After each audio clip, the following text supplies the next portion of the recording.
Operation लोगो देखिए शुक्रवार रात 9 बजे सिर्फ लेमन न्यूज पर।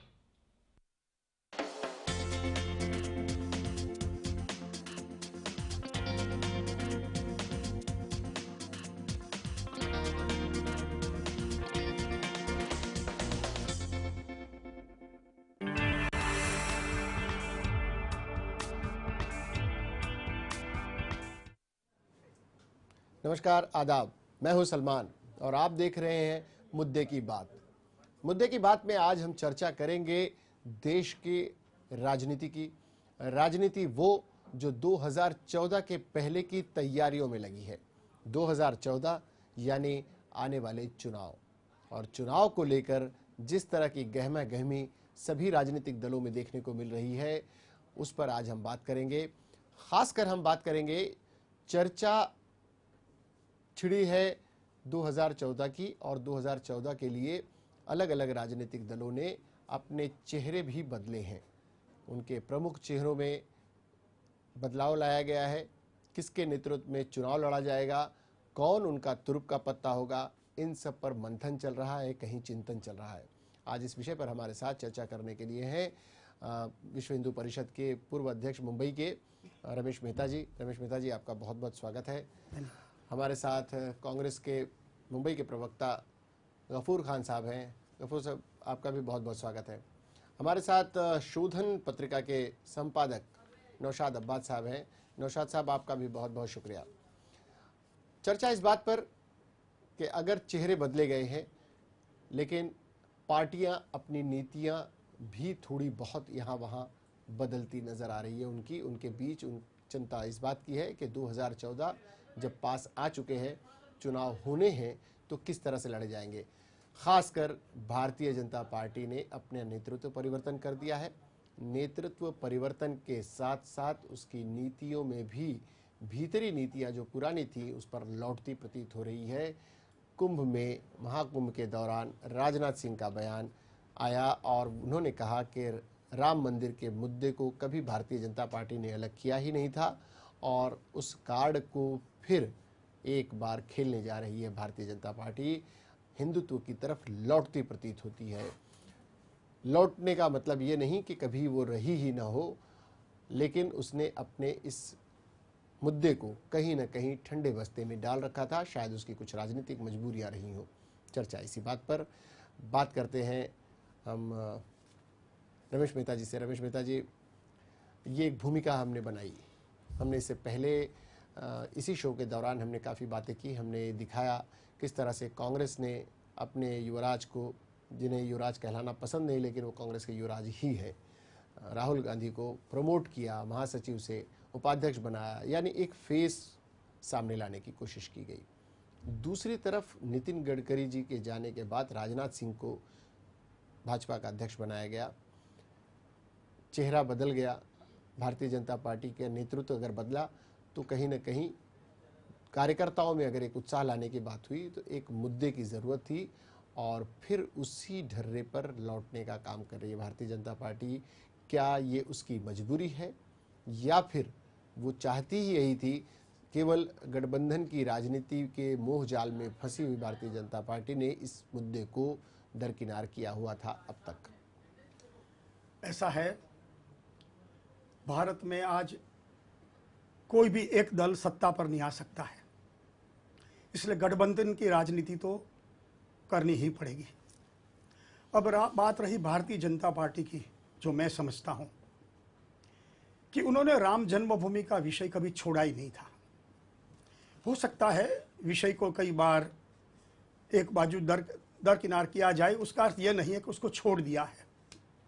इसलिए आने वाले समय में यदि वो अपने विचारों में या अपनी प्रवृत्ति में, अपने कार्यक्रमों में राम जन्मभूमि का मुद्दा ला रहे हैं तो उसमें कोई गलत बात नहीं है। वो मुद्दा कभी अपने से उनसे अलग हुआ ही नहीं था। तीन मुद्दे भारतीय जनता पार्टी के, गफूर साहब, हम आपसे जानना चाहेंगे। उनके तीन मुद्दे बहुत चर्चा में रहे, और जिसे लेकर भारतीय जनता पार्टी की एक अलग शिनाख्त रही, वो उसकी एक पहचान रही कि वो धारा 370, समान नागरिक कानून और राम मंदिर, ये तीन मुद्दे भारतीय जनता पार्टी के प्रिय विषय रहे और इन विषय को लेकर उसने काफ़ी कुछ आंदोलन भी चलाए, उस मामले को लेकर राजनीति भी की।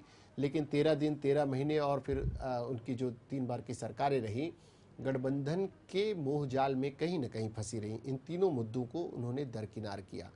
भारतीय जनता पार्टी कह सकती है, जैसा कि अशोक जी रमेश जी कह रहे हैं, कि हमने ये भारतीय जनता पार्टी ने इस मुद्दे को कभी छोड़ा नहीं था, लेकिन कुछ दिनों के लिए भी अगर बस्ते में टाल दिया जाए तो भी क्या ये राजनीति नहीं है कि समय आए तो उसे निकाल लो, समय आए तो उसे ठंडे बस्ते में डाल दो? बिल्कुल, जैसा कि रमेश भाई ने कहा कि ये मुद्दा हमने छोड़ा ही नहीं था, लेकिन भारतीय जनता पार्टी के अंदर जो एनडीए अपना एक घटक दल है, वो घटक दल के अंदर कभी भी इलेक्शन के वक्त में इन्होंने ये नहीं कहा कि हमारे ये 3 मुद्दे हैं, हम छोड़ेंगे नहीं। उनके सामने तो यही था। आज ही मैंने एक चैनल पे देखा शिवानंद तिवारी जी का स्टेटमेंट, जो इनके घटक दल के सदस्य है, मेंबर है। उन्होंने कहा कि वो भारतीय जनता पार्टी का अपना है, लेकिन हम जब एनडीए का मैनिफेस्टो जब बनाएंगे उसके अंदर तो हम ये रखेंगे ही नहीं। ये सीधी सीधी साफ सुथरी बात है कि ईमानदारी इनके अंदर तो एनडीए के अंदर है नहीं। एक दूसरी बात ये है कि भारतीय जनता पार्टी जो है दिशाहीन पार्टी है, जो देश ने उसको नकार दिया है। एक मर्तबा लोगों के साथ में जज्बात से खेला, लोगों के हिंदुत्व के नाम पे, पवित्र राम जी के नाम पे, तो लोगों ने इनकी धोखाधड़ी देख लिया। आने वाले समय के लिए देश अगर बिल्कुल तैयार है। लोगों ने विश्वास किया, लोगों ने विश्वासघात किया। आप विश्वासघात की बात कर सकते हैं। हाँ। आप कैसे कह सकते हैं विश्वासघात किया? क्योंकि उसी नाम पर सत्ता में आए, उस नाम को उन्होंने किया। आप कैसे कह सकते हैं कि ये विश्वासघात है? मैं कहूंगा कि जिस मुद्दे के नाम पे इन्होंने सत्ता के ऊपर आने के बाद में पिछले 6 साल की सरकार, 6.5 साल सरकार चली, एक भी दिन किसी भी नेता ने, अटल बिहारी वाजपेयी हो, अडवाणी साहब हो, चाहे जितने भी नेता, कल्याण सिंह वगैरह जितने भी लोग हैं, इन्होंने कभी राम मंदिर का मुद्दा छेड़ा ही नहीं। ये तो फिर सत्ता के लोभी थे, सत्ता लेना था, सत्ता में आना था, सत्ता के आने की दुरुपयोग किया इन्होंने, उसके अलावा दूसरा कुछ भी नहीं किया। और लोग पूरा देश गफूर साहब आपके पास, हमारे साथ नौशाद अब्बास साहब हैं। नौशाद अब्बास साहब, आपने बातें सुनी।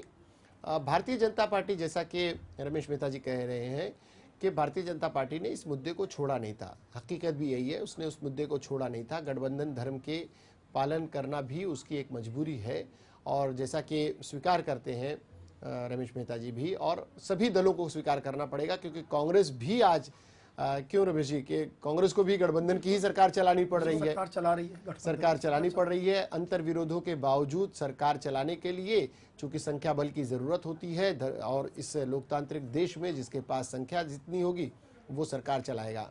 ऐसे में नौशाद अब्बास साहब, आपसे सवाल है कि क्या भारतीय जनता पार्टी ने अगर इस मुद्दे को रखा हुआ था, ठंडे बस्ते में डालकर रखा हुआ था, तो क्या उसे लगता है कि ठंडे बस्ते में डालने का उसे खामियाजा भुगतना पड़ा? इतने दिन वो सरकार से बाहर रही और 2014 आते ही उसे फिर उसका अपना पुराना प्रिय मुद्दा राम मंदिर के निर्माण का फिर से उसके पास उस मुद्दे को उठाना कितना जायज है और कितना सही है?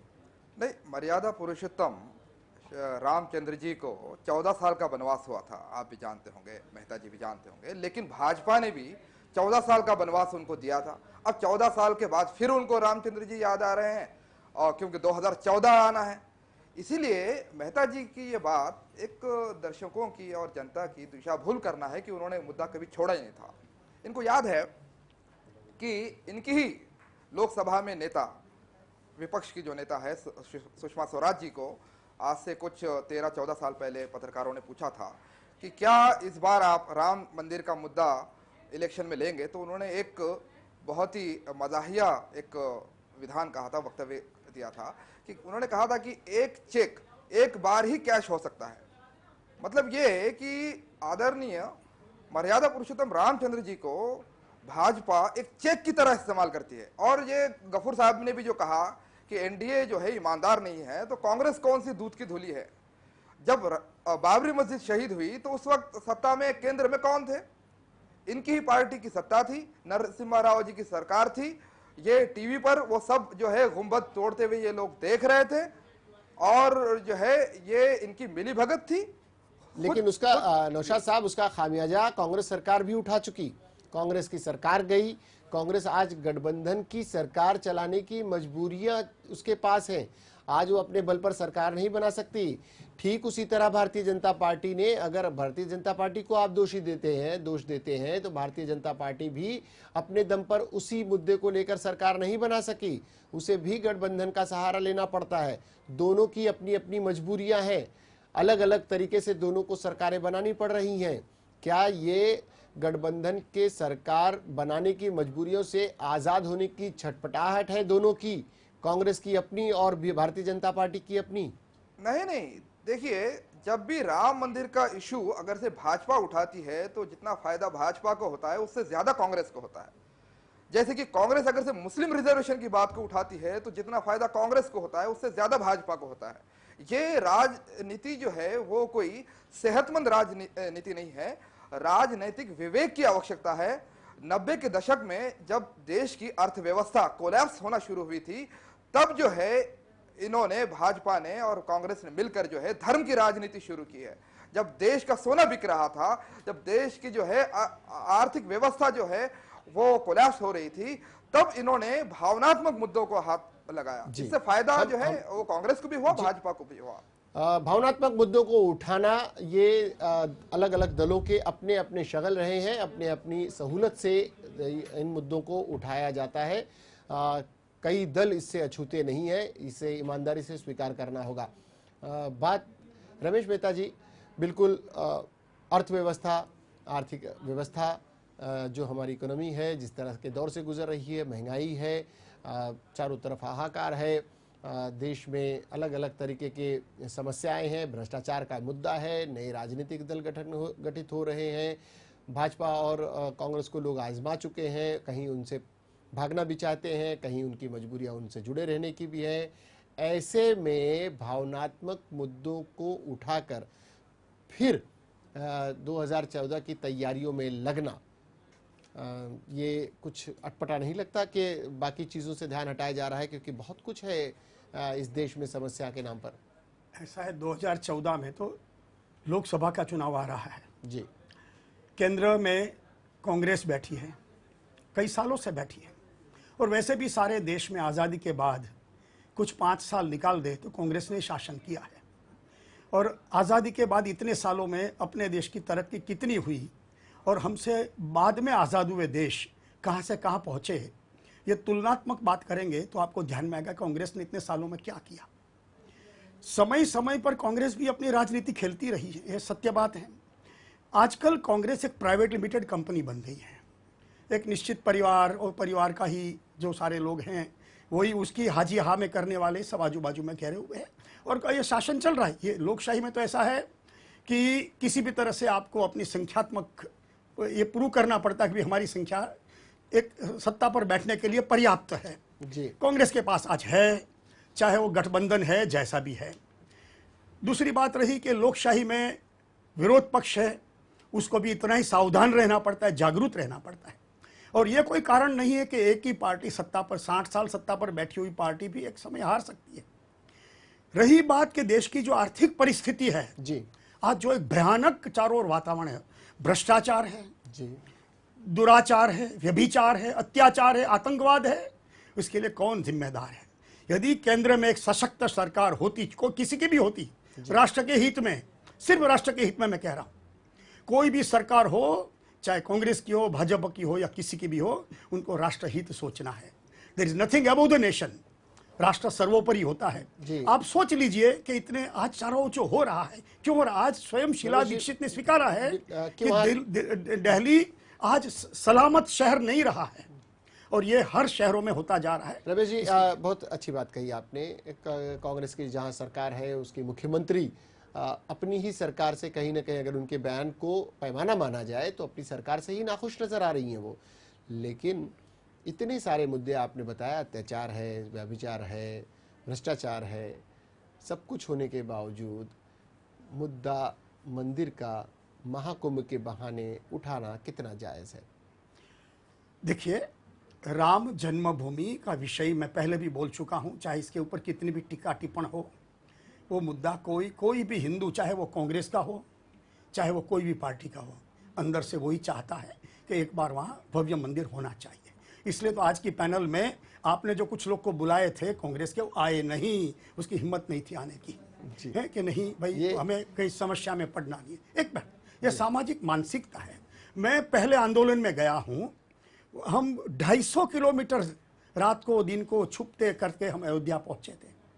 हमारा स्थान स्थान पर स्वागत उत्तर प्रदेश में वहाँ की कांग्रेस सरकार के कई बड़े बड़े कार्यकर्ताओं, कांग्रेस पार्टी के कई कार्यकर्ता अपने घर में हमें छुपाते थे। उनकी माताएं, उनकी बहनें हमारी शुश्रूषा करती थी, पूरा आशीर्वाद देती थी, हमें भोजन देती थी और आगे बढ़ने के लिए आश्वासन देती, हिम्मत देती थी, हमारा हौसला बुलंद करती थी। ये विषय ऐसा है, इसलिए तो नरसिम्हा राव ने प्रधानमंत्री होते हुए, चाहे उसने आंखें बंद कर दी या जो भी हुआ, क्योंकि अंदर से वो चाहते थे कि वहाँ भव्य मंदिर होना चाहिए। राम इस देश की अस्मिता है, हमारा मान बिंदु है। जब विश्व में कोई और धर्म नहीं थे, कोई धर्म के झगड़े नहीं थे, उस समय भी राम थे। और राम जब इतने बड़ा समाज, हिंदू समाज इस देश का, और यहाँ के जो अन्य लोग हैं उनके पूर्वज भी हिंदू ही थे, ये भूलना नहीं चाहिए। उनकी अस्मिता है, उनका मान बिंदु, उनकी भावना, उनकी श्रद्धा है, तो उसका आदर हर व्यक्ति को करना चाहिए। वह राजनीति नहीं खेलनी चाहिए। जब कोई मार्ग नहीं रहा तो राजकीय दल अपने अपने ढंग से अपनी राजनीति खेलते होंगे, पर सामाजिक दृष्टि से देखो, धार्मिक दृष्टि से देखो, सांस्कृतिक दृष्टि से देखो, तो आपके मन में बात निश्चित होगी कि राम के नाम पर ही राष्ट्र को जगाया जा सकता है, रावण के नाम पर नहीं। राम के नाम पर राष्ट्र को जगाने की राजनीति करती नजर आ रही है भारतीय जनता पार्टी। और जैसा कि नेता साहब कह रहे हैं कि ये भारतीय जनता पार्टी ही नहीं बल्कि अन्य दलों में के अन्य लोग भी इस मामले में कहीं ना कहीं उनकी छुपी सहमति है। और अपना खुद का उदाहरण देकर वो बता रहे हैं कि किस तरह से उत्तर प्रदेश में कांग्रेस के नेताओं द्वारा, कार्यकर्ताओं द्वारा उनका सत्कार किया गया, उन्हें हर तरह की मदद दी गई। अगर इस तरह की नीतियां हैं और यही अगर रणनीति कांग्रेस की है तो कांग्रेस ने उसका खामियाजा भी भुगता है।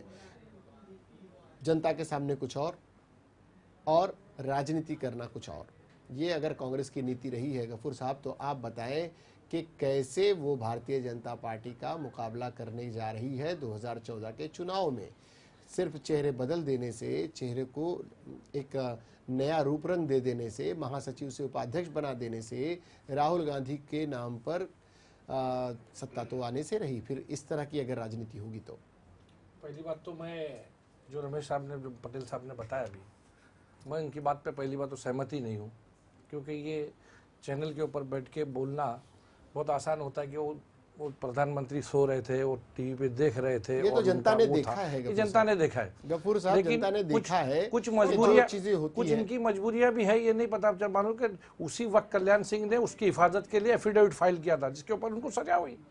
इनके ऊपर हम लोगों ने रूलिंग पार्टी होने के वजह से हमने क्या कर रहे थे? नहीं सुनिए, आप मेरी बात सुनिए, नौशाद साहब सुनिए, हमने उनके ऊपर पूरा भरोसा किया और उस भरोसा होना ही चाहिए, क्योंकि एक स्टेट के ऊपर हम जाके उसके ऊपर, एक स्टेट के अंदर की सरकार है, उस सरकार का जो चला रहा है वो अपनी एफिडेविट में फाइल करता है कि इसकी हिफाजत करता है, उसका करते हुए था।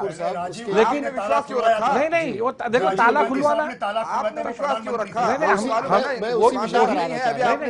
जैसे बिल्कुल वो उस वक्त की वो गलती थी और लोगों ने, देश ने बिल्कुल, देश ने उसको सजा दी, उसकी सजा बिल्कुल दी सरकार को, और 6.5 साल के लिए बाहर बिठाया लोगों ने उनको।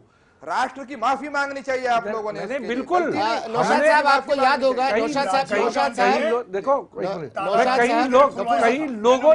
कई लोगों ने हमारे नेताओं ने उनसे माफी मांगी, देश से माफी मांगा, इसके लिए हम उसकी जिम्मेदार है या गफूर साहब? सोनिया गांधी उसके बाद में राष्ट्रीय अध्यक्ष बनी, वो राजनीतिक से परे।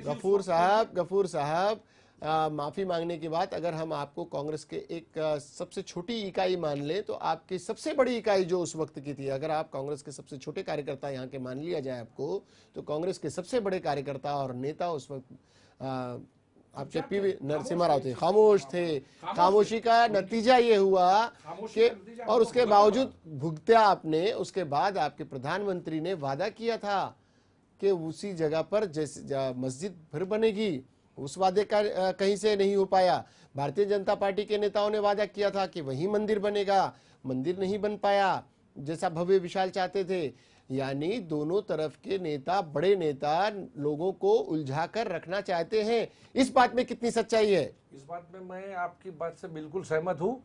जिस तरह से अगर जैसे कि हम वहाँ पे मस्जिद नहीं बनाएंगे, इस तरह की हमने कभी बात नहीं की, हमने मंदिर बनाने की बात नहीं की, हमने लॉयर कानून के तहत वो सब काम करने की आज तक ईमानदारी से कोशिश की है। और एक बात है, आज भी जब सुप्रीम कोर्ट के अंदर निलंबित है मामला, तो इस बात को क्यों उठाया जा रहा है? क्या आपको सुप्रीम कोर्ट के ऊपर भरोसा नहीं है? आप लोगों को इसके ऊपर भरोसा नहीं है कि सुप्रीम कोर्ट के अंदर एक निलंबित चीज है, उसके बारे में आप आज इलेक्शन के पहले आप उसको नहीं, बिल्कुल नहीं, बिल्कुल नहीं, आप लेना चाहिए। बिल्कुल सुप्रीम कोर्ट अपने आपको मैं छोटा सा उदाहरण देना, देखिए पटेल साहब, मैं छोटा सा उदाहरण देना चाहूंगा। अब हमारी जो सरकार जो काम करे उसके बारे में, एक तो कसाब को हम लोगों ने माफीनामा हमारे राष्ट्रपति ने एक्सेप्ट किया ही नहीं, जबकि अफजल गुरु के वक्त देश के राष्ट्रपति ने नहीं एक्सेप्ट किया। उस वक्त मैं बोलता हूँ अबुल कलाम जो थे राष्ट्रपति, उन्होंने क्यों एक्सेप्ट किया उसका? मैं आपसे पूछना चाहता हूँ। भारतीय जनता पार्टी की सरकार थी उस वक्त में भारतीय जनता पार्टी की सरकार के वक्त में अगर उसका चला गया माफीनामा, तो राष्ट्रपति ने एक्सेप्ट नहीं करना चाहिए। जिस तरह से प्रणब दा ने एक्सेप्ट नहीं किया और उसको हम लोगों ने फांसी पे चढ़ा दिया, उसी तरह से मैं पूछना चाहूंगा अफजल गुरु को उस वक्त नहीं बिल्कुल हमने बिल्कुल समय के अनुसार किया, बिल्कुल समय के अनुसार कायदा कानून का पूरा पालन किया है हम लोगों ने किया। उसके अंदर नेता को जिसने मारा राजीव गांधी के प्रतिभा पाटिल की उस समय राष्ट्रपति प्रतिभा पाटिल। नौशाद साहब कुछ कहना चाह रहे हैं? गफूर साहब, नौशाद साहब कुछ कहना चाह रहे हैं? गफूर साहब जो बोल रहे हैं कि बीजेपी के राष्ट्रपति ने जो है वो अफजल गुरु को और किसी को माफी दी है और इनके राष्ट्रपति प्रणब मुखर्जी ने नहीं दी है। इनके नेता राजीव गांधी को जिसने मारा, मुरुगन और नलिनी वगैरह को माफी किसने दी? इंसानियत के तौर पे वो इंसानियत की सहूलत से मुद्दे की बात के नाते गफूर साहब, मुद्दे की बात का विषय ही यही है। अपनी इच्छा थी, उनकी इच्छा के ऐसी इच्छा नहीं चलती है देश के सोनिया कानून के गांधी की साथ। इच्छा से देश चलेगा क्या? सोनिया गांधी की इच्छा से देश चलेगा? सोनिया गांधी नौशाद साहब की इच्छा से मेरे देश चल सकता है। ऐसा है मुद्दे कि की उन्होंने बात राष्ट्र के हित गफूर में चलना साहब, चाहिए। कि उनका अपना मामला था। कैसा मामला अपना? गफूर साहब मुद्दे की बात का मुद्दा ही यही है। प्रधानमंत्री थे नौशाद साहब एक मिनट, नौशाद साहब एक मिनट, पार्टी के प्रेसिडेंट भी नौशाद साहब एक मिनट, गफूर साहब एक मिनट। मैं आपको याद दिलाता चलूं, मुद्दे की बात का मुद्दा यही है। अपनी सहूलत से माफी, अपनी सहूलत से सजा, अपनी सहूलत से मुद्दे उठाना, अपनी सहूलत से मुद्दों को हटाना, अपनी सहूलत से राजनीति करना और अपनी सहूलत से सामाजिक संगठन बन जाना, अपनी सहूलत से सब कुछ करना, ये कहकर ये कर कर कब तक आप राजनेता लोग जनता को मूर्ख बनाएंगे? बताएं। बिल्कुल राजनीतिक विवेक की आवश्यकता है। जी नौशाद साहब, दृढ़ता की आवश्यकता है, राजनीतिक विवेक की आवश्यकता है, राजनीतिक दृढ़ता की एक निर्धार होना चाहिए कि देश के हित में चाहे कुछ भी करना पड़े, ये राष्ट्र को संगठित रखना है, तो उसके लिए एक अपने में एक अपना हौसला होना चाहिए, अपनी मानसिकता होनी चाहिए। होती है क्या चल रहा है आज? दिन दहाड़े पाकिस्तान जिस प्रकार से हमसे शरारत कर रहा है, कश्मीर जल रहा है, तो भी वहां राजनीति खेली जाती है। क्यों खेली जाती है? क्या करते अपने प्रधानमंत्री? बार बार वादा करते हैं। आज एक सारे देश की जो स्थिति विपक्ष के नेता क्या करते हैं? वो भी विपक्ष के नेता क्या करते हैं? मैं एक बताऊं बात, देखिए, जो राज्य सत्ता पर होते हैं उनमें जितनी शक्ति होती है इतनी विपक्ष में नहीं होती। नहीं आप स्वीकारो। विपक्ष और दूसरा, और वो कर रहे हैं, विपक्ष के नेता भी कर रहे हैं। विपक्ष करता तब है कुछ ऐसे मुद्दों पर सरकारें चलने नहीं देती, संसद चल नहीं पाता, संसद भंग हो जाता है। वो मुद्दे जो राजनीतिक दृष्टिकोण से विपक्ष के पक्ष में हो, वो मुद्दे उठाकर सत्ता चलने नहीं देती, संसद चलने नहीं देती है। सरकार को इन्होंने चलने दिया, अल्पमत में होने के बावजूद भी मेहता जी की भाजपा सरकार ने समर्थन नहीं, किसी ने नहीं चला। मेरी सरकार भाजपा के नहीं है, मैं विश्व हिंदू परिषद से आया हूं। मैं राजकीय भाजपा को छोड़ रहे हैं। हाँ, नहीं, मैं भाजपा में थी, लेकिन मैं छोड़ दिया। भाजपा को छोड़ रहे हैं, चलिए भाजपा को छोड़ रहे हैं। वाह वाह वाह। अब आप बताएं, ये गलत कमेंट है आपकी। नौशाद साहब फिलहाल वो हमारे साथ विश्व हिंदू परिषद के प्रतिनिधि के रूप में पहले से परिचय वही दिया गया। संघ के वो कार्यकर्ता हैं, और संघ से उनका मैं जुड़ाव राष्ट्रीय आजादी के स्वयंसेवक पहले से कार्यकर्ता। रहा है। वो संघ राजनीति के से मेरा राष्ट्रीय डायरेक्ट संबंध स्वयंसेवक नहीं है संघ कभी के भी। स्वयंसेवक हैं। जी। इस लिहाज से वो हमारे साथ हैं। भारतीय जनता पार्टी को एक उनकी एक अपनी एक इकाई हो सकती है, उनसे विरोध भी हो सकता है। भारतीय जनता पार्टी जब जब राम मंदिर और इस तरह के मुद्दों से दूर होती है तो संघ के लोग और विश्व हिंदू परिषद के लोग उनका कान नुमेटने का भी काम करते हैं। भोले भाले लेकिन साधु संतों को ठगते हैं। जी नौशाद साहब, नहीं ठगते कोई नहीं विश्व है। हिंदू परिषद के जो आप भोले मेहरबानी भाले साधु करके संत हैं, आप उनको मेहरबानी ठगते हैं करके अपनी भाजपा के भाषा पर प्रभुत्व रखिए कि यदि भाषा पर काबू नहीं रखोगे तो ये सारी बहस बिगड़ जाएगी। जी मैं फिर जी, और मैं कुछ बोलना चाहूंगा शुरू कि कर दूंगा इस बात कि सारा को दुनिया बिल्कुल दुनिया देख रही है। चर्चा आप साधु संत को कहेंगे कल मैं मुल्ला मौलवी का कहूंगा तो अच्छा नहीं नहीं लगेगा। नहीं विचार बस उनके चर्चा- हमारे महान जो चर्चा साधु संत की- हैं चर्चा बेचारे, के- वो अच्छे हैं। भाजपा के राजनीतिक ठग जी। रहे, ये कह नहीं, रहा हूं मैं। आपने गलत नौशाद सुना साहब, है। मैं नहीं, आपसे कोई भी ठग नहीं रहा है। नहीं, नौशाद वो सब साहब, साथ में ही है। हमारा आप सभी से निवेदन है कि आप चर्चा की गरिमा को बनाए रखें। बहस जरूरी है क्योंकि यही हमारे लोकतंत्र का हथियार है। एक दूसरे की बातों, आप तीनों कहीं केंद्र के कोई मंत्री नहीं है, आप केंद्र के कहीं भी आप लोग जिम्मेदार नहीं है, लेकिन अगर हम अपने आप को, हम सब अपने आप को यहाँ की छोटी सी इकाई मान लें तो सचमुच हम ही जनता है, हम ही सरकारें बनाते हैं, हम ही विपक्ष में हैं, हमारे ही जैसे लोग वहां पर हैं। इस बात को हमें समझकर अपनी बात को आगे बढ़ाना है। हम आते हैं आप लोगों के पास एक छोटे से ब्रेक के बाद। मुद्दे की बात अभी जारी है, कहीं जाइएगा नहीं।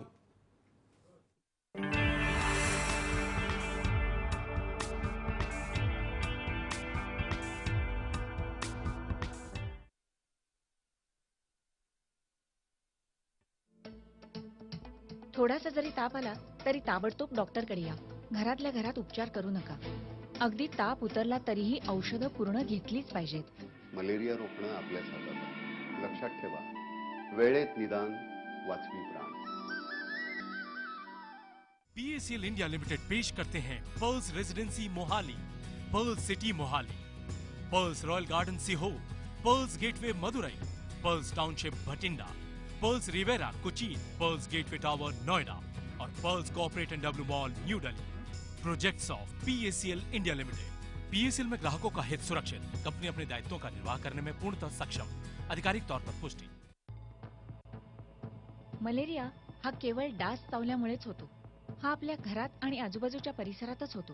घरातल्या टाक्या, आपल्या आजूबाजूचं साचलेलं पाणी, कुंडीच्या तळाशी आपण जी बशी ठेवतो त्याच्यातलं पाणी, फुलदाणीतलं पाणी, या सगळ्यामध्ये मलेरियाचे डास अंडी टाकतात. आपल्या घराच्या आजूबाजूला असं पाणी साठू देणार नाही याची काळजी घेतली पाहिजे. या डासांची पैदास वाढू नये यासाठी तुमच्यासारखीच महानगरपालिकाही काळजी घेते.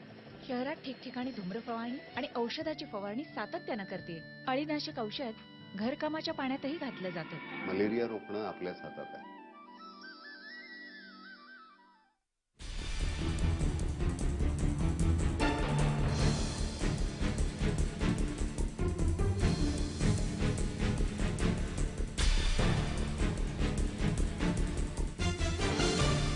ऑपरेशन लोगो देखिए शुक्रवार रात 9 बजे सिर्फ लेमन न्यूज पर.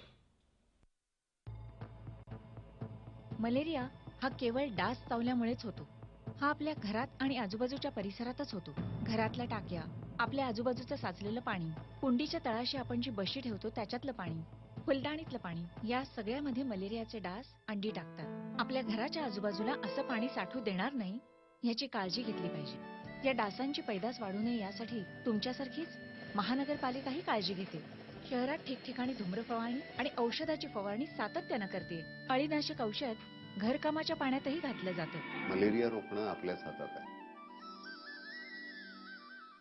PACL इंडिया लिमिटेड पेश करते हैं Pearls Residency Mohali, Pearls City Mohali, Pearls Royal Garden Sehore, Pearls Gateway Madurai, Pearls Township Bathinda, Pearls Riviera Cochin, Pearls Gateway Tower Noida और Pearls Corporate and W Mall New Delhi.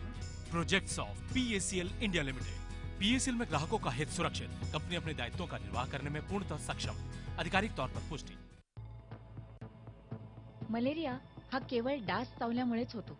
हा आपल्या घरात आणि आजूबाजूच्या परिसरातच होतो. घरातल्या टाक्या, आपल्या आजूबाजूचं साचलेलं पाणी, कुंडीच्या तळाशी आपण जी बशी ठेवतो त्याच्यातलं पाणी, फुलदाणीतलं पाणी, या सगळ्यामध्ये मलेरियाचे डास अंडी टाकतात. आपल्या घराच्या आजूबाजूला असं पाणी साठू देणार नाही याची काळजी घेतली पाहिजे. या डासांची पैदास वाढू नये यासाठी तुमच्यासारखीच महानगरपालिकाही काळजी घेते. शहरात ठिकठिकाणी धूम्रफवारणी आणि औषधाची फवारणी सातत्यानं करते. अळीनाशक औषध घरकामाच्या पाण्यातही घातलं जातं. मलेरिया रोखणं आपल्याच हातात आहे.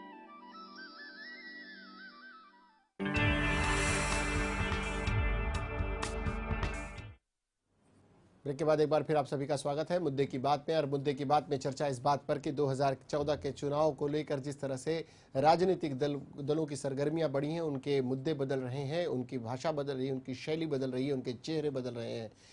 किस तरह से नितिन गडकरी के बाद राजनाथ सिंह को लाया गया। दोनों ही संघ से जुड़े हुए पुराने कार्यकर्ता रहे और एक तरह से दोनों को कहीं ना कहीं संतुष्ट किया गया। और मुद्दे की बात ये रही कि मोदी जो केंद्र में भारतीय जनता पार्टी के लिहाज से जो केंद्र की राजनीति थी उसमें कहीं ना कहीं अनफिट नज़र आते थे। उन्हें गुजरात का विकास पुरुष बनाकर पेश किया गया और उन्होंने भी खुद अपनी इस तरह की छवि बनाई। और हम आपको बताते चलें कि इस पूरे मुद्दे पर हम आपको वो खबर दिखाते चलें जिस पर हमने चर्चा रखी। ख़ास बात यह है कि ये खबर हम आपको मराठी में दिखाते हैं। हम उसे बता देंगे आपको ये राजनाथ सिंह जी का बयान और इस पूरे मुद्दे पर कैसे एक तरफ राजनाथ सिंह है और दूसरी तरफ मोदी है, लेकिन दोनों का लक्ष्य किस तरह से एक है। ये खबर हम आपको दिखाते हैं मराठी में और फिर हम लौटते हैं अपने अतिथियों के पास और चर्चा जारी है। देशासह दिल्लीतही दूध गुजरातमधून येत आहे. आप दिल्ली वाले जो दूध पीते हैं वो गुजरात से आता है. देशात मीठही गुजरातमधून येत आहे. तो आप में से कोई नहीं होगा जिसने गुजरात का नमक न खाया. मेट्रो रेलचे कोच गुजरातमध्ये बनवून येतात. आप दिल्ली में जिसके लिए गर्व करते हो उस मेट्रो ट्रेन का कोच मैंने भेजा था. टोमॅटो ही गुजरातमधूनच एक्सपोर्ट होतो. आप अफगानिस्तान जाएं और टमाटर खाएं तो लिख लेना वो टमाटर गुजरात से आया है. तर काय आता पंतप्रधानही गुजरातमधून येणार?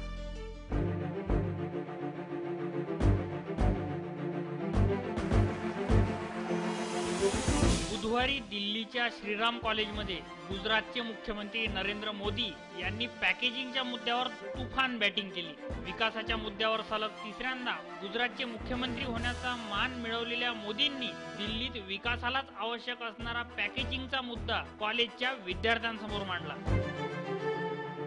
आणि स्वतःसाठी टाळ्यांचा वर्षावही करून घेतला. गुजरातच्या विधानसभा निवडणुकीत केलेल्या प्रचाराप्रमाणेच मोदींनी दिल्लीतही गुजरातच्याच विकासाचा बोलबाला केलाय. तर दुसरीकडे बुधवारीच भाजपचे नवनिर्वाचित अध्यक्ष राजनाथ सिंह हे अलाहाबादच्या कुंभमेळ्यात सहभागी झाले आणि राम मंदिर वही बनाएंगेचा पुन्हा एकदा नारा दिला. इतना ही कहना चाहूंगा कि राम जन्मभूमि पर ही भव्य राम मंदिर का निर्माण होना चाहिए. यह हम लोगों की प्रतिबद्धता है और हम लोगों की यह प्रतिबद्धता रहेगी. एकीकडे विकासाच्या नावावर मत मागण्याचा प्रयत्न होतोय तर दुसरीकडे भावनेच्या आधाराचा वापर केला जातोय. दोन वेगवेगळी ठिकाणं, एकाच पक्षाचे दोन नेते, बोलण्याची वेगवेगळी पद्धत, पण मिशन मात्र एकच, पंतप्रधान पदाची खुर्ची. पण काय राम मंदिराच्या नावावर 6 वर्ष सत्ता उपभोगलेल्या भाजपला पुन्हा एकदा दिल्ली गाठता येईल? मोदींचा पॅकेजिंगचा फंडा मोदींना पंतप्रधान पदाच्या खुर्चीवर बसवणार. तर दुसरीकडे राजनाथ सिंहांचाही डोळा दिल्लीच्या सत्तेबरोबरच उत्तर प्रदेशच्या खुर्चीवरही आहे. त्यामुळे खुर्चीची लढाई मोदी जिंकतात की राजनाथ सिंग हे तूर्त राज आहे. Pankaj Bhanarkar, Lemon News, Mumbai.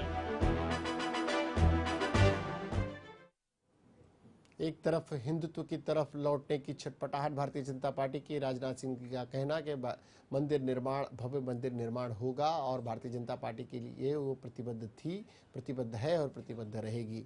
दूसरी तरफ नरेंद्र मोदी विकास की राजनीति पर बात करते हुए दोनों का फर्क अगर देखा जाए तो मोदी को पेश किया जा रहा है एक कट्टरपंथी नेता के रूप में, जबकि मोदी अपने आप को विकास पुरुष के रूप में पेश कर रहे हैं.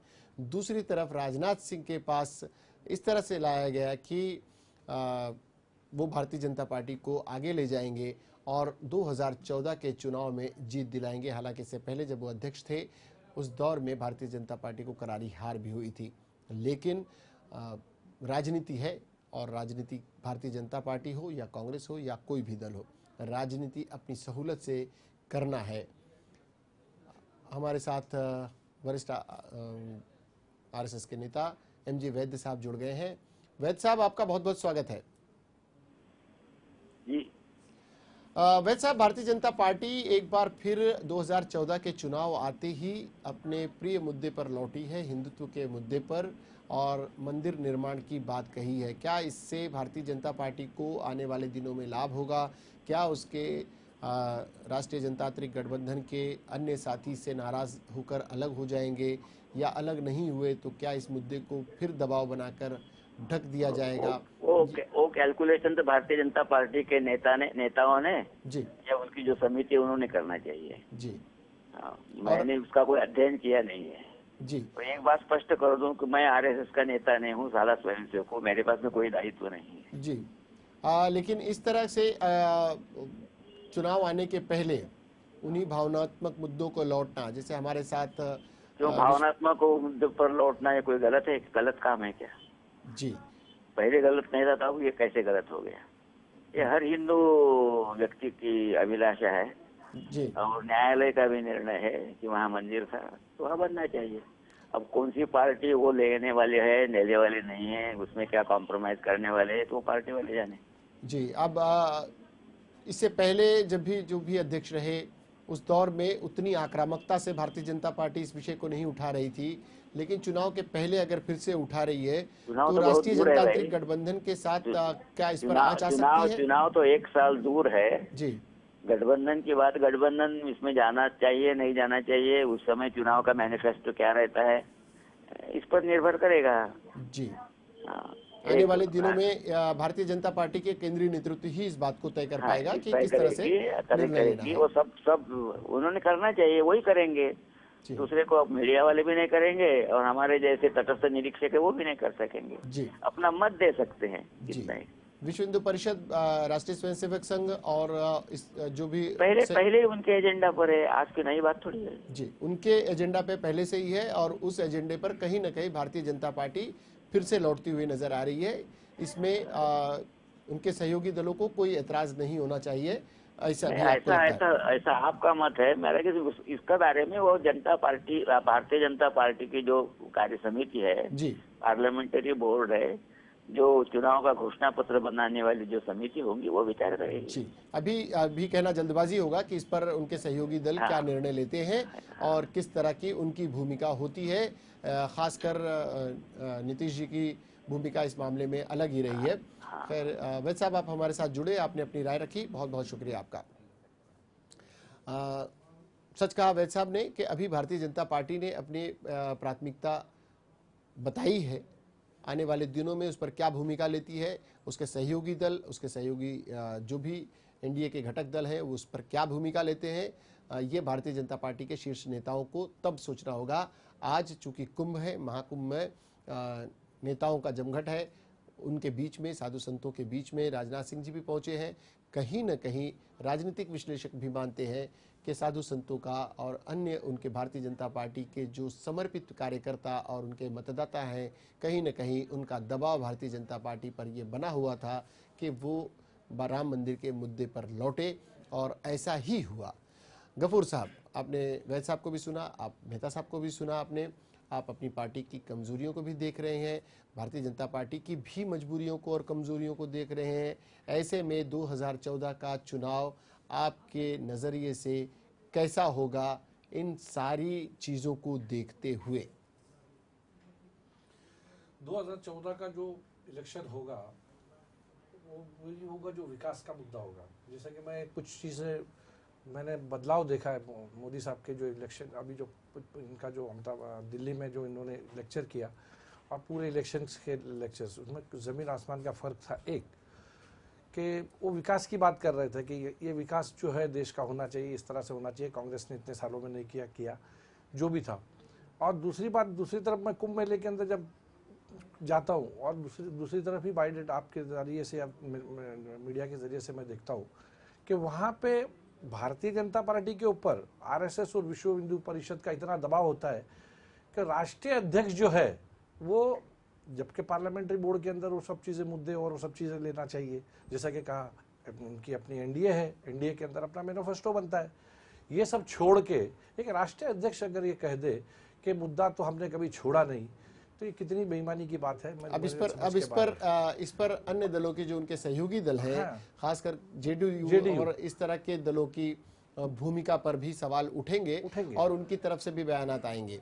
नौशाद साहब, ये 2014 के पहले की तैयारियां, जो चेहरे के परिवर्तन है, चेहरे को एक नया रंग रूप देकर पेश किया जा रहा है और कांग्रेस और भारतीय जनता पार्टी के नेतृत्व में दो अलग अलग धाराएं और दिशाएं एक तरफ जाएंगी और चुनाव लड़ेंगी। क्या लगता है आपको, इस तरह के भावनात्मक मुद्दों का क्या असर होगा आने वाले दिनों में देश की राजनीति पर?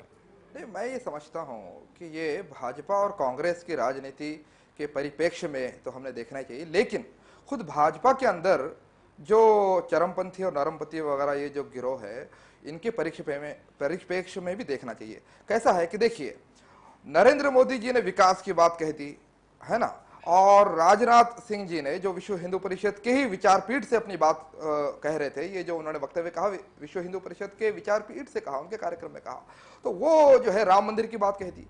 तो ज्यादा से ज्यादा कड़वे हिंदुत्व की तरफ जाने का प्रयत्न जो है राजनाथ सिंह कर रहे हैं, क्योंकि ये अटकलें लगाई जा रही है कि नरेंद्र मोदी जी को जो है वो आने वाले प्राइम मिनिस्टर के तौर पे, एक प्राइम मिनिस्टर के उम्मीदवार के तौर पे भाजपा पेश कर सकती है।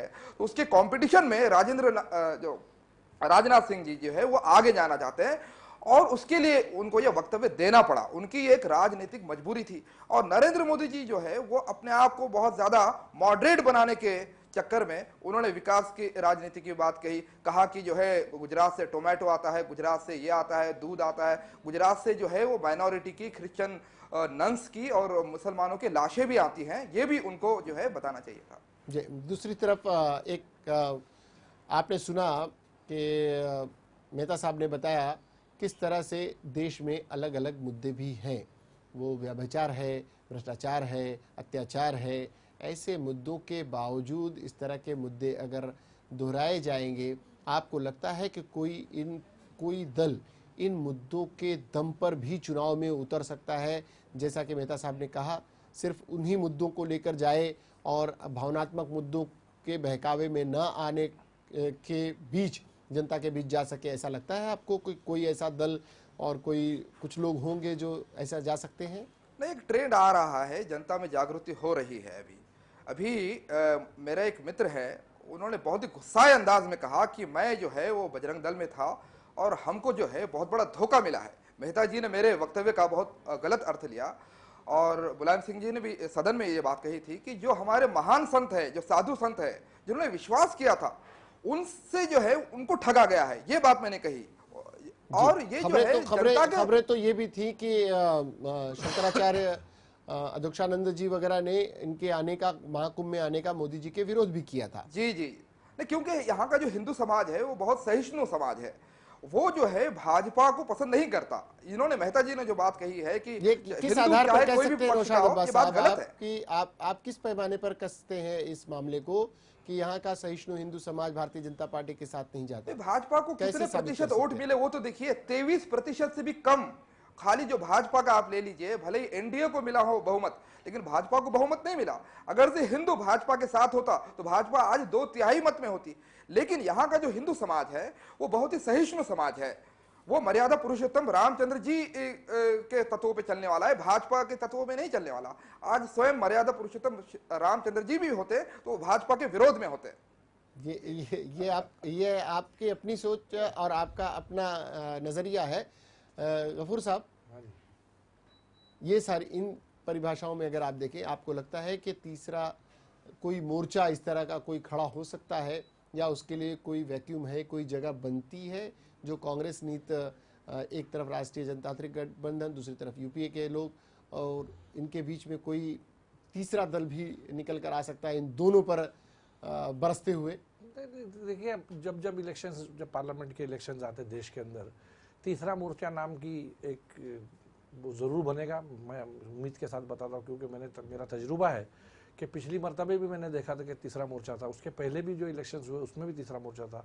तीसरा मोर्चा तो बनता है, लेकिन तीसरे मोर्चे की सोच जो होती है जी अर्थहीन होती है। जिस तरह के लोग, जो देश के जनता जो है, जैसे कि मेरे दोस्त ने कहा कि जागरूक है, तो आज देश की जनता जागरूक है, देश अच्छी तरह जानता है, पूरी 125 करोड़ का देश है, उसके अंदर लोगों को पता है कि कौन सी पार्टी देश को संभाल सकती है, कौन सी पार्टी नहीं संभाल सकती, किस पार्टी को कौन सा मुद्दा लेके आती है।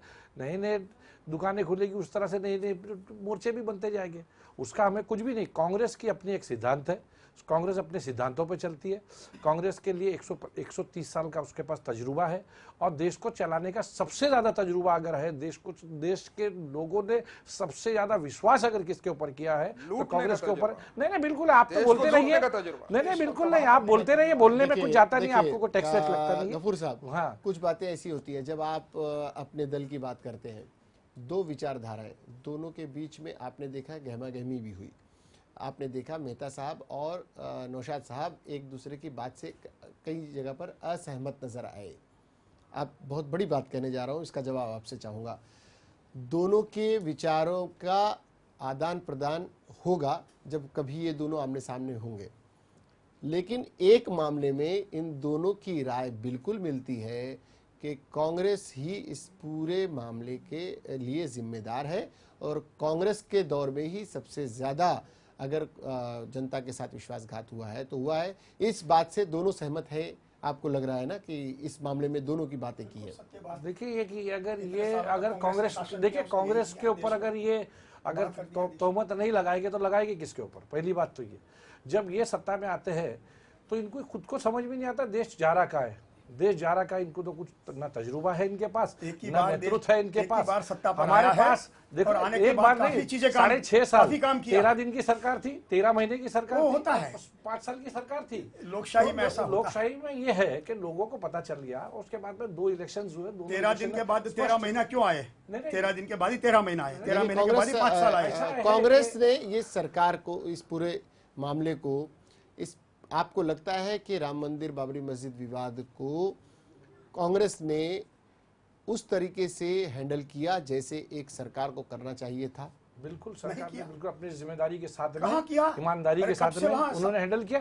ये नहीं आपके बोलने के ऊपर हम लोग नहीं कर देंगे। सत्ता चलाने के लिए, सत्ता के लिए दूरदृष्टि होनी चाहिए। दूरदृष्टि हमारे कांग्रेस के अंदर है। नहीं, आप अगर आप बोलोगे मंदिर में जाना चाहिए। मैं बहुत छोटे से मैं आना चाहता हूँ, आप चूंकि बुजुर्ग है मेहता साहब, चंद्रशेखर जी की सरकार के दौरान बातचीत इस कदर बढ़ चुकी थी, एक माहौल सौहार्द का बन चुका था। आपको लगता है कि उस दौर में जो सरकार थी कहीं न कहीं एक कदम आगे जा चुकी थी, और अचानक उस सरकार का गिरना उस पूरे मुद्दे को कहीं न कहीं एक अलग ही दिशा में ले गया? आप इस बात से इत्तेफाक रखते हैं? देखिए, ऐसा है, चंद्रशेखर जी ने स्वयं ने काफी मेहनत की थी, लेकिन कुछ समय तक थे वो सत्ता पर। वही कहना चाह रहा हूँ कि सरकार के जाने के बाद, हाँ, अब ऐसा हुआ जैसे कहते हैं ना, जस्टिस डिलेड जस्टिस डिनाइड जी, यही हुआ। यदि ये विषय को पूरा करना था तो बहुत से मौके सरकार को भी थे, जो सत्ता पर बैठी थी, जो भी सरकार बैठी थी उनको काफी मौके थे जी। एक दूसरे समाज के नेताओं को बुलाकर आपस में प्रेम से बिल्कुल अच्छी तरह से एक विषय पूरा हो जाता था।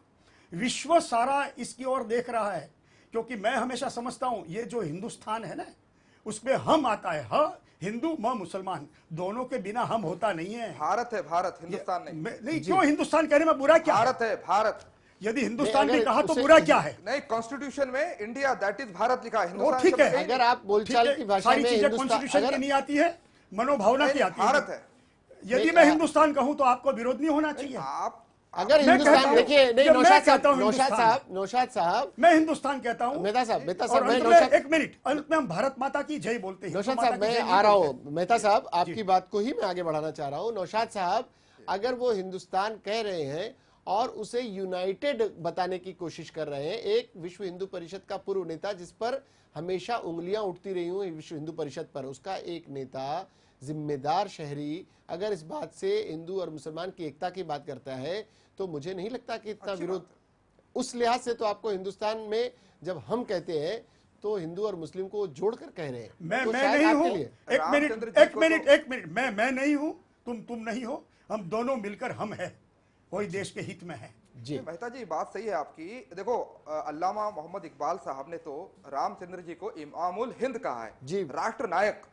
तो हमको रामचंद्र जी से भी विरोध नहीं है, हिंदू समाज से भी नहीं है विरोध है। तो हमको ये जो राजनीतिक दाम्भिकता है कि किसी मुद्दे को छोड़ देना और किसी मुद्दे को पकड़ना, ये राजनीतिक मौकापरस्ती के हम विरोध। विश्व हिंदू परिषद राष्ट्रीय स्वयंसेवक संघ के कार्यकर्ता के नाते मैं सबको अपील करता हूं, जी, मैं सबको प्रार्थना करता हूं, राम जन्मभूमि का मुद्दा हिंदू समाज के लिए एक बहुत बड़ा भावुक मुद्दा है, सबका सहयोग होना चाहिए। चलो कार सेवा में मिलकर करते हैं, यदि वो हो जाएगा तो कहीं और जगह पर मस्जिद होगी, वहां भी हम साथ में चलेंगे, क्यों नहीं चलेंगे। ये हमारी भावना है, ये भावना को समझोगे तो भारत का देश भला होगा, देश का कानून पर चलता है, देश कानून पर चलता है, आस्था पर नहीं चलता, महाराज पर चलता है। आस्था और कानून कई से इस तरह की आवाजें उठें तो उसे भी कहीं न कहीं जनता में जाने का मौका मिलेगा। भावनाओं को समझकर और उस नब्ज को पकड़कर ही राजनीति करना राजनीतिक दलों का शोषा है। राजनीतिक दलों के शोषों से कितना आज़ाद रह पाता है भारत देश का नागरिक, ये एक बड़ा सवाल है। उम्मीद करते हैं इस चर्चा से जनता को ज़रूर कुछ न कुछ सबक मिला होगा। जब एक बुजुर्ग मेहता साहब आपको कोई राय देते हैं तो उसमें कुछ बात होती है, एक पत्रकार के रूप में नौशाद साहब कुछ बात कहते हैं तो ज़रूर उसमें कुछ असर होता होगा। अगर कांग्रेस की खामियों पर एक्सेप्ट करते हुए अपनी कुछ सीखा जा सकता है और बहुत कुछ बचा भी जा सकता है। आप लोग आए, आप लोगों ने चर्चा में हिस्सा लिया, आप सभी तीनों अतिथियों का बहुत बहुत शुक्रिया। और मुद्दे की बात की पूरी टीम को मेरे साथ दीजिए इजाज़त, लेकिन देखते रहिए लेमन न्यूज़।